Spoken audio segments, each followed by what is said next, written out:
Assalamualaikum warahmatullahi wabarakatuh. Waalaikumsalam warahmatullahi wabarakatuh. Salam olahraga Jaya. Jumpa lagi di podcast Olahraga dan Kamu, persembahan dari Lembaga Pengembangan Olahraga Pimpinan Pusat Muhammadiyah bekerja sama dengan TVMU Stasiun Wadi. Nah, di episode kali ini ada sesuatu yang menarik yang ingin kita obrolkan, yaitu adanya kelas khusus olahraga di sekolah menengah kejuruan. Betul sekali. Betul sekali Mas ya. Nah, kita kedatangan tamu istimewa Mas Budi Gunawan dari SMK Muhammadiyah 1 Imogiri Bantul. SMK Muhammadiyah Imogiri. Imogiri nggak pakai satu, nggak pakai satu. Muhim disebutnya. Iya, Muhim. Betul. Kita nyebutnya Muhim gitu aja ya. SMK Muhim. SMK Muhim. Nah, pemirsa, selama ini KKO itu identik dengan SMA, betul. Sekolah menengah atas yang sifatnya umum dan bukan vokasional. Bukan vokasi. Mungkin ini satu-satunya dan pertama di Indonesia. Betul. Pertama di Indonesia adanya di Imogiri Bantul. Nggak jauh dari rumah saya karena saya Pleret. Oh gitu. ya. Nah, Mas Budi, gagasan mendirikan KKO di SMK Muhim itu apa sih? Kan ini SMK. Iya. Ngapain betul. harus buat KKO? Iya. Baik, sebelum saya menjawab, saya ucapkan terima kasih dulu. Ini kami sudah diundang di podcast yang luar biasa ya, Mas Jun ya. Jadi awalnya itu berawal dari obrolan ya, dari pimpinan mitra industri ya, yang menanyakan bahwa ada nggak nih siswa SMK tapi juga yang punya bakat di bidang olahraga. Wah. Karena itu nantinya akan kalau di dunia industri itu bisa diikutkan di POR antar industri.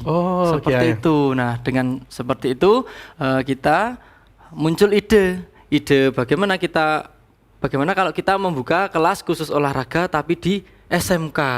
Tentunya banyak sekali tantangannya, Mas Jun. Oh iya, Mas.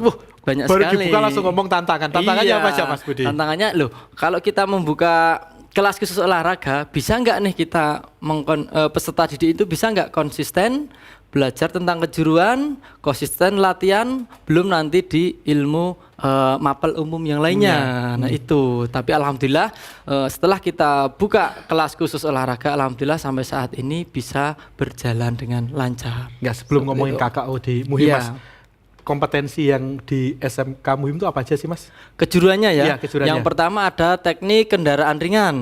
Nah, itu bengkel mobil ya. Terus yang kedua ada TBSM ya, teknik bisnis sepeda motor, yaitu bengkel motor. Terus ada teknik komputer dan jaringan. Lalu yang terakhir ada tata busana. Jadi ada 4 jurusan di sekolah kami. Betul. Setahun siswa masuknya berapa, Mas, intiknya? Setiap tahun alhamdulillah hampir 600 ya, 500 lebih ya setiap tahunnya. Kita ada 17 kelas termasuk kelas khusus olahraga. Dan ada satu lagi yaitu kelas khusus e-sport yang terbaru nih. Juga? Ada ini yang terbaru, Mas Jun. Oke. Tadi kita nggak pakai briefing, langsung cerita ada kelas e-sport. Betul makanya sekali. Saya kaget gitu. Mas, kalau kelas e-sport sama kelas olahraga ini peminatnya seperti apa, Mas? Antusias siswanya? Antusiasnya hampir sama ya, sesuai dengan perkembangan gadget saat ini ya. Ini lebih suka bermain HP ya, makanya kita kembangkan buka kelas khusus e-sport, dan itu sekali buka itu langsung full ya, 30 siswa. Sama dengan kelas khusus olahraga juga. Bayangkan atlet-atlet e-sport Indonesia akan lahir dari Imogiri. Betul sekali. Iya, di luar dugaan loh ini. Iya. Mas, kita sekarang ngomongin kelas khusus olahraga tadi. Olahraga yang dipelajari oleh adik-adik siswa apa aja, Mas Budi? Kalau di SMK Muhim ya kita sesuai dengan inputnya dulu, Mas Jun. Karena kalau kita sudah ini yang dipelajari nanti takutnya tidak punya siswa. Makanya sesuai inputnya apa kita fasilitasi. Dan alhamdulillah untuk saat ini kita sudah punya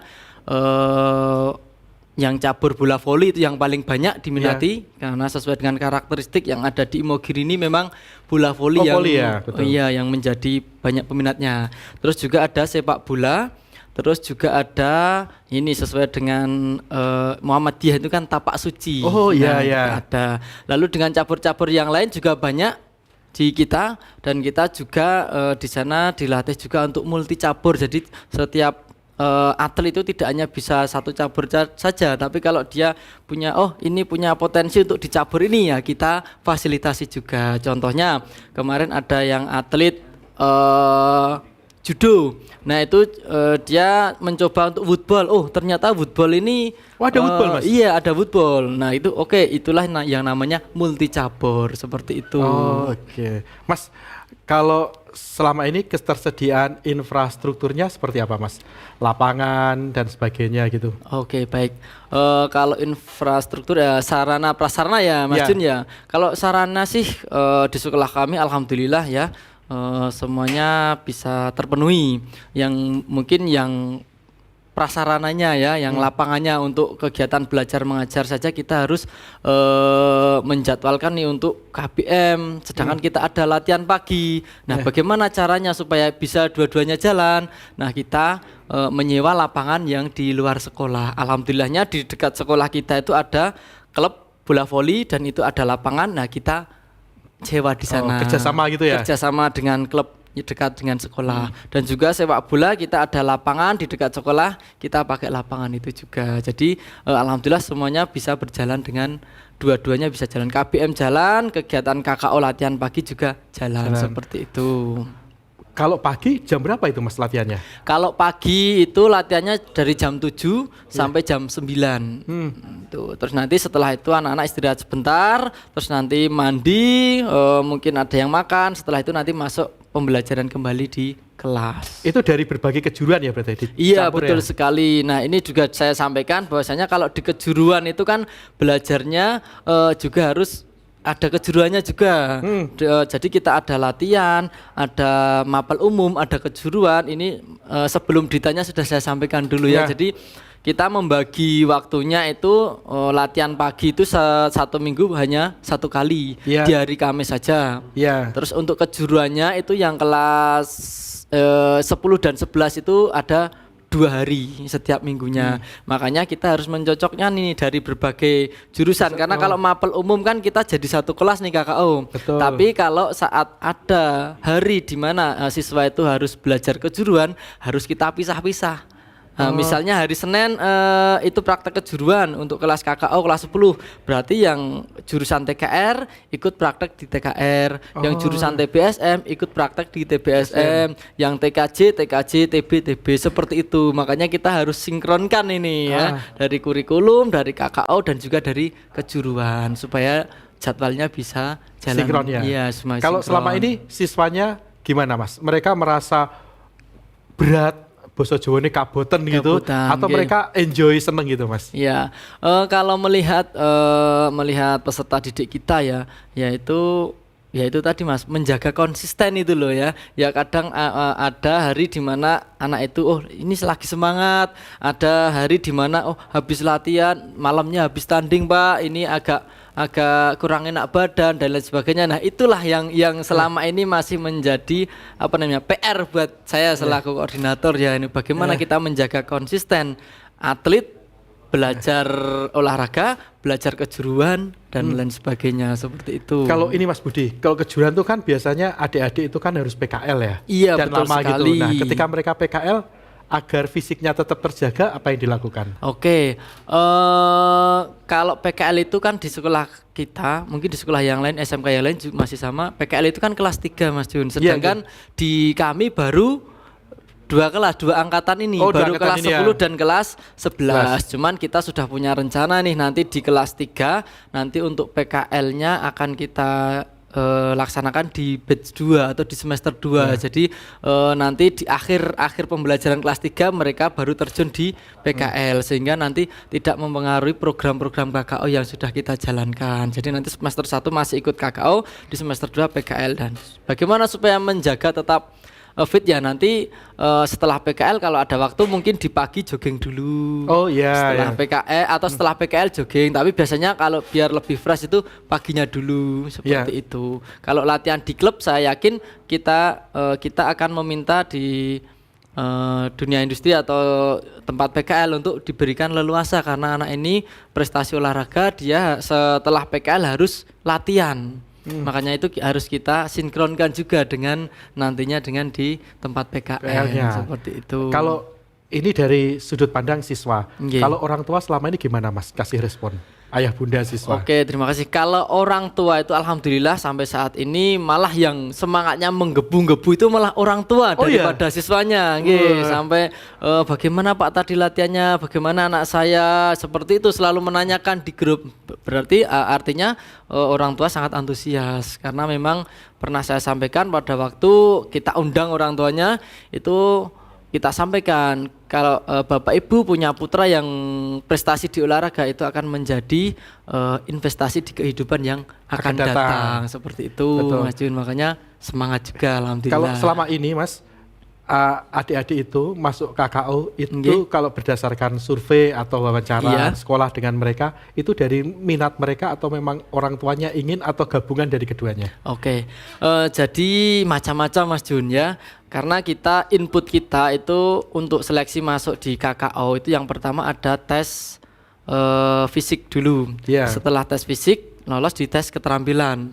Setelah tes keterampilan itu kan kita ada yang namanya wawancara psikolog. Nah dari wawancara itu kita punya data nih. Oh berarti anak ini masuk KKO karena memang ingin belajar di kejuruan tapi juga tetap ingin latihannya tidak ditinggalkan. Itu yang kedua, anak ini masuk KKO supaya kalau prestasi olahraga nanti di tempat kerja itu akan dimudahkan.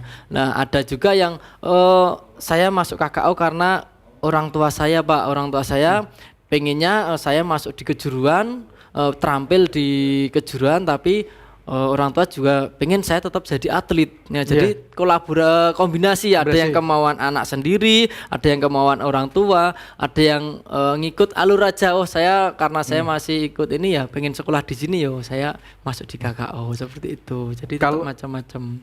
Ini Mas, kalau saya sih tahu tentang KKO itu Nggih. lihat iklannya di Flyer.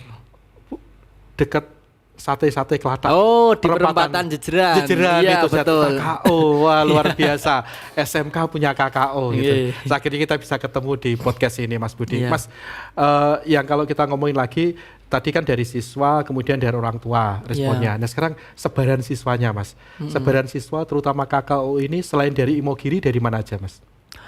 Kalau sebaran siswa ya di lingkup Bantul itu kan kalau berbicara tentang KKO itu kan larinya pasti di SMA Negeri Sewon ya, kalau enggak di SMA Pundong terdekat. Nah kalau di kami itu ya kebanyakan siswanya kalau Imogiri, Pleret, ya terus Pundong, terus ada dari Delingo ya yang Jogja Lantai 2 ya, Delingo, Purwosari, ya cuma lingkup situ. Ya? Iya, kalau yang sudah masuk ke kota kebanyakan kalau nggak ke Mutu ya ke SMA Negeri 1 Sewon. Oh iya ya, karena lebih dekat ya. Iya, betul. Mas, dari siswa tadi Mas selama ini dari beberapa kejuruan tadi yang paling banyak ikut di KKO dari kejuruan apa Mas? Paling banyak di kejuruan TKR Mas Jun, teknik kendaraan ringan yaitu paling banyak. Terus yang nomor 2 itu di TKJ, teknik komputer dan jaringan. Iya, jadi yang paling banyak itu peminatnya di TKR. Oke. Nah, itu siswa putra putri atau hanya putra aja Mas selama ini? Putra dan putri ya, meskipun banyak putranya daripada putrinya. Kalau putra olahraga apa? Kalau putri olahraga apa Mas? Kalau putra di tempat kita itu ya bola voli, sepak bola, terus pencak silat, ada judo juga, taekwondo seperti itu. Kalau putri itu kita ada di pencak silat, terus ada bola voli juga, kemarin kita punya 2 siswi. Terus ada juga nih olahraga petanki, mungkin baru pernah mendengar satu kali ini ya. Petanki, belum tahu ya Mas Jun ya. Nah, petanki itu seperti bermain gundu, tapi ininya lebih besar. Apa namanya? Kelerengnya itu namanya. Itu nanti mainnya seperti gundu, dilempar, nanti ada targetnya seperti itu. Dan alhamdulillah siswi kita ya karena perempuan ya, itu di petanki alhamdulillah saat ini membela Porda Bantul yang nanti September akan bertanding. Oh, mau di Porda DIY berarti ya? Iya, mewakili Bantul ya? Mewakili Bantul. Wah, luar biasa. Mengharumkan nama Kabupaten Bantul. Betul sekali. Projo Taman Sari di daerah istimewa Yogyakarta. Nah, Mas, kalau kita ngobrolin selain tentang respon orang tua, siswa. Tadi kan di awal Mas Budi sampaikan munculnya dari permintaan industri, sebagai awalnya pembantu dari itu, industri. ya. Nah, selama ini setelah berjalan 2 tahun, bagaimana respon industri, Mas? Respon industri ya mungkin untuk mitra industri dulu ya. Iya, mitra industri, betul itu maksudnya. juga mensupport dengan adanya KKO di SMK Muhammadiyah Imogiri, sangat mensupport sekali karena bahwasanya calon tenaga kerja ya, misalnya tenaga Iya. kerja itu kan yang punya prestasi olahraga tentunya fisiknya bagus ya. Iya. Selain fisiknya bagus, nanti bisa diandalkan juga untuk por antar industri. Dan selain itu kalau punya fisik yang bagus itu kinerjanya juga pasti bagus. ya. Nah, makanya responnya ya sangat mensupport, dilanjutkan seperti itu. Syukur-syukur nanti setelah lulus bisa masuk di industri. Nah, Ya, ini Mas, seperti itu. saya loncat agak mundur lagi, saya Iya. lupa tadi tanya. Ada SMK nih, Iya. tiba-tiba ingin bukan tiba-tiba lah, Iya. ingin mendirikan KKO Iya. karena permintaan dari mitra industri. Waktu itu respon dari pemerintah, kemudian majelis itu seperti apa, Mas?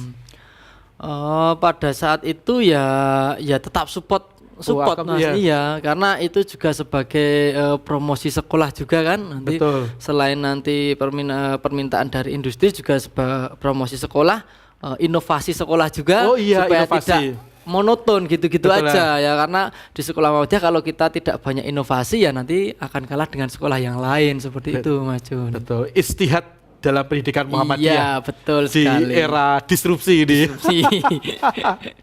Nah, Mas, selain ngomongin tentang permintaan industri dan Iya. respon selama ini, harapan ke depan dari kelas khusus olahraga di SMK Muhim ini seperti Iya. apa, Mas? Pengembangan ke depannya. Pengembangan ke depan. Kalau harapan kami ya bisa konsisten, Mas. Konsisten itu dalam artian setiap kita membuka kelas olahraga itu harapannya ya full, selalu penuh gitu ya. Kalau kemarin kita masih kita punya siswa atau enggak ya ini ya. Nah, harapan kami nanti ke depannya kita nama KKO SMK Muhammadiyah Imogiri ini dikenal di banyak di lingkup masyarakat, sehingga nanti pada saat kita membuka kelas olahraga ini langsung full ya, siswanya iya. banyak seperti itu. Karena memang kita adalah SMK pertama yang buka kelas khusus olahraga. Dan alhamdulillah juga kemarin ada SMK daerah Jawa Tengah ya. Purbalingga. Purbalingga itu juga belajar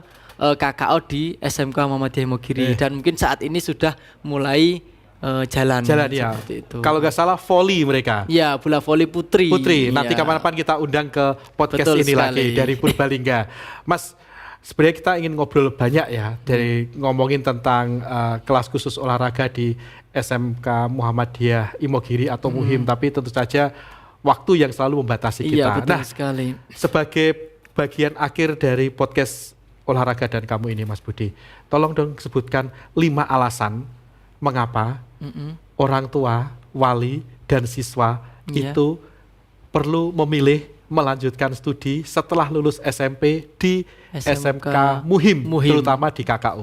Silakan, Oke. Mas. 5 ya, banyak 5, sekali ya harus Mas 5. Jin ya. Oke. Setelah lulus kenapa harus masuk di SMK Muhim ya? Yang pertama karena KKO di SMK Muhim ini fasilitasnya sangat mendukung ya. Terus yang kedua, kita punya banyak sekali mitra industri. Jadi nanti setelah lulus apalagi punya prestasi olahraga, nanti bisa kita salurkan di industri. Dan mitra industri SMK Muhim ini sudah banyak sekali ya, di flyer-flyer sudah ada ya. Itu ya. Terus yang ketiga adalah melihat perkembangan anak muda sekarang ya. Itu banyak sekali yang senangnya di luar sekolah itu bergaul dengan hal-hal yang mungkin dalam tanda kutip negatif ya.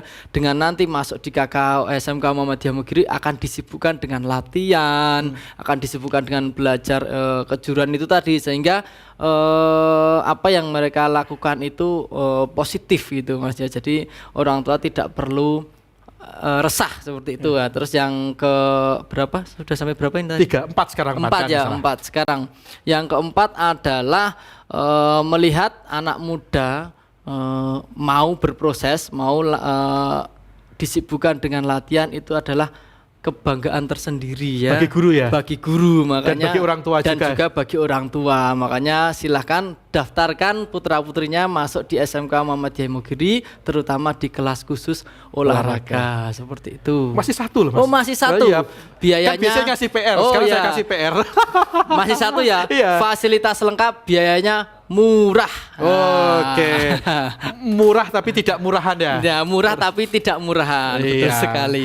Oke, terima kasih sekali Mas Budi Iya. Gunawan untuk kedatangannya di sela-sela melatih adik-adik. Tadi habis ngelatih di mana Mas? Habis ngelatih di lapangan dekat sekolah ya. Cabang Ngelatih. apa tadi hari ini Mas? Tadi yang latihan semuanya bareng. Jadi yang bola voli di lapangan bola voli, yang Iya. sepak bola di lapangan sepak bola, terus yang cabur lainnya saya jadikan satu untuk aktivitas fisik. Iya. Ya, koordinasi, terus ada jogging dan lain sebagainya. Atau mungkin ini Bapak Ibu orang tua wali yang sudah di kelas 3 SMP sekarang, Iya, betul. yang mau melihat langsung bisa datang pas hari apa Mas? Pas latihan Setiap tadi? hari Kamis pagi. Kamis pagi di Lapangan Kebon Agung Imogiri. Lapangan Kebon Agung Imogiri Iya. untuk melihat aktivitas siswa di SMK Muhim ketika latihan dan ketemu dengan Bapak Ibu guru di sana. Iya, betul. Pelatih. Pelatih Iya. ya, pelatih. Tidak hanya guru ya, tapi pelatih ya, Pelatih lisensi langsung ya, Gitu. berlisensi. Berlisensi juga artinya memberikan jaminan terhadap kualitas standar KKU di Iya. SMK Muhammadiyah Imogiri. Imogiri, Gitu. betul. Kalau ingin melihat fasilitas sekolah bisa datang langsung ke sekolah juga. Sekolah juga, Gitu. ya. Jadi melihat langsung pasti akan mengalami pengalaman yang beda Beda, dibandingkan hanya mendengarkan saja. Iya, betul Begitu. sekali. Terima kasih kepada semua kru podcast olahraga dan kamu yang selalu setia memproduksi podcast ini. Terima kasih kepada semua penonton yang setia untuk menonton. Iya. Adik-adik SMK Muhim, jangan lupa tonton ini, sebarkan di media sosial. Iya. Bapak Ibu guru juga, alumni juga, di-share di semua platform media sosialnya, di-subscribe linknya, jadikan status WA, Oke. tweet, dan semuanya pokoknya biar pengunjung kita banyak gitu. Iya. Dan SMK Muhim semakin dikenal terutama sebagai SMK pertama di Indonesia Iya. yang memiliki kelas khusus olahraga. Iya, Gitu. betul Ini sekali. sebuah inovasi, sebuah ijtihad pendidikan yang luar biasa. Kami mewakili Lembaga Pengembangan Olahraga Pimpinan Pusat Muhammadiyah mengucapkan apresiasi yang sebesar-besarnya kepada SMK Muhim. Gitu. Mohon maaf jika ada yang kurang membawakan podcast kita di kesempatan kali ini. Mari kita tutup dengan membaca hamdalah. Alhamdulillahirrabbilalamin. Salam olahraga jaya. Assalamualaikum warahmatullahi wabarakatuh.